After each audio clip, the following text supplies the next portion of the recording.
Welcome to Chillin' 101. We hope this video helps. You start by grabbing the exact movie file and creating a backup copy so you never lose the original. Open your chosen tools, a demuxer like MKV Tool Nix, and an audio editor such as Audacity, because you will separate tracks and inspect them. Once done, probe the file to identify audio streams and languages. That tells you which track is dubbed versus original.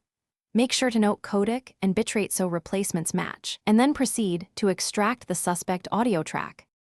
You now demux the container to isolate every audio stream. This prevents re-encoding video and preserves sync. Use the language tags or play each extracted track to identify the dubbed one. Spectrogram views help spot pitch or compression differences. Once identified, either delete that stream from the container or mute it while keeping timecodes intact, because you want subtitles and chapter markers to remain synchronized. If replacing audio, prepare a matching original track with correct. You remux the video with the retained or new audio track, making sure sample rate, channels, and codec match so playback stays stable. Once remuxed, play through multiple scenes to check sync and levels. Adjust audio offset if dialogue drifts. If something goes wrong, like desync speech, remap timestamps, or re-encode using a constant frame rate, that fixes most timing errors.